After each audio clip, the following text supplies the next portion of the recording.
Mercredi 3 août 2023. Calendrier économique, Jobless Claim, et surtout l'ISM à 16h. En termes de earnings, il y avait les earnings d'Apple et d'Amazon à la clôture. Ils ont plutôt été bons. Donc là, en macro, on peut voir que là, on avait ici, on avait fermé ce fair value gap ici. On est en train de venir tester ce fair value gap là et cette zone là en fait. L'idée c'est de voir quelle réaction. En fait, c'est ça le truc, c'est que la bougie en soi, c'est une idée, mais ce qui est vraiment important, c'est comment le marché réagit sur des zones en fait. C'est un truc que je suis en train de comprendre. C'est là, par exemple, ici c'est un bas de range, mais l'idée c'est pas forcément. Voilà, on peut voir qu'ici la réaction était claire, la réaction était claire, la réaction était claire. Après, on peut trader, je pourrais trader aussi sur un principe de probabilité, mais c'est moins efficient que d'avoir une vraie compréhension de ce qui se passe en fait. Mais cette compréhension-là vient avec l'expérience. Enfin bref, c'est un rappel pour moi-même. Donc, ici, j'aurais dû attendre l'ISM, mais ici, je fais un faux mot, j'achète ici, c'est une erreur. Là, pareil, j'aurais dû attendre, là, c'est la première réaction après l'ISM, et là, on baisse. Et là, en fait, c'est un truc que j'appelle déstabilisation de news. En fait, c'est part à la vente, et puis, directement, ça s'inverse. Ça arrive souvent avec les ISM. Je n'ai pas encore complètement formalisé, mais c'est un truc que j'ai remarqué. Il faut que je le formalise en termes de signal. Mais bon, c'est pas grave, de toute façon, tout de suite après, on peut voir que là, on a un retracement complet, on est sous BJP, on est quand même sur une zone de résistance, ça correspond à un fair value gap et ça correspond au bas de la semaine dernière. Donc, ça peut être une zone de propulsion. Là, j'ai ma roue et pendu qui clôture plus haut, ça c'est un signal que je connais. Donc là, j'aurais dû acheter ici, mais j'ai acheté qu'ici. Là, quand même, j'ai fait un rajout, ça c'est normal. Là, ici, on arrive sur le prix arrive sur BJP.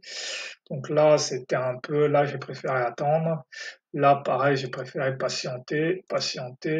Là, j'aurais dû quand même ajouter parce que là, le fair value gap est respecté ici. Là, le plus probable, c'est quand même qu'on vienne fermer le gap. Donc là, j'avoue que j'aurais dû aller à la conviction, mais j'ai préféré attendre.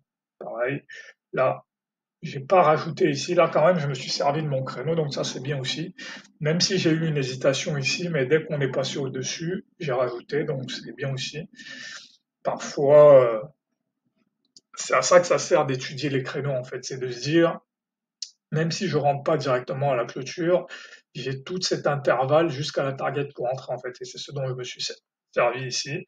Là, maintenant, on arrive sur le gap. Donc là, ce qui est intéressant, c'est que est-ce que c'est la même chose que ce qui s'est passé ici où on va avoir une stagnation, on va monter, ou alors on va s'arrêter. Parce que là aussi, je peux me dire que là, on va aller chercher BHP en fait, ce qui n'était pas absurde. Mais là, c'est le contexte en fait. C'est que là, il y a des earnings à la clôture, on a déjà pris une première zone de liquidité, on a attaqué une seconde zone de liquidité. Est-ce qu'on va aller en chercher une troisième? C'est peu probable, étant donné qu'il y a des earnings à la clôture. Dans un autre contexte, ça aurait été possible. Ça aurait été probable, parce qu'en fait, tout est possible, mais c'est les probabilités qui comptent, en fait. Et donc là, ici, la reversal, j'aurais pu prendre le reversal ici, parce que là, on clôture sous le fair value gap, on clôture sous la moitié de la bougie. Donc, étant donné aussi qu'il y a les earnings, c'est un événement qui peut mettre le marché en pause. On va peut-être aller chercher cette zone-là. Donc, pour les mêmes raisons, j'aurais pu continuer à vendre ici pour aller chercher le retracement de 50%. Là, ici, pareil, on va pas acheter ici parce que de toute façon, on est trop proche des earnings. Et à la limite, s'il y a une chose à faire, c'est vendre parce que le plus probable, c'est qu'on aille chercher cette zone-là, en fait. Voilà. Parce que c'est un fair value gap. C'est un fair value gap J1 et c'est le retracement de 50%, en fait. Donc, voilà. Donc, voilà. Les setups sur cette journée.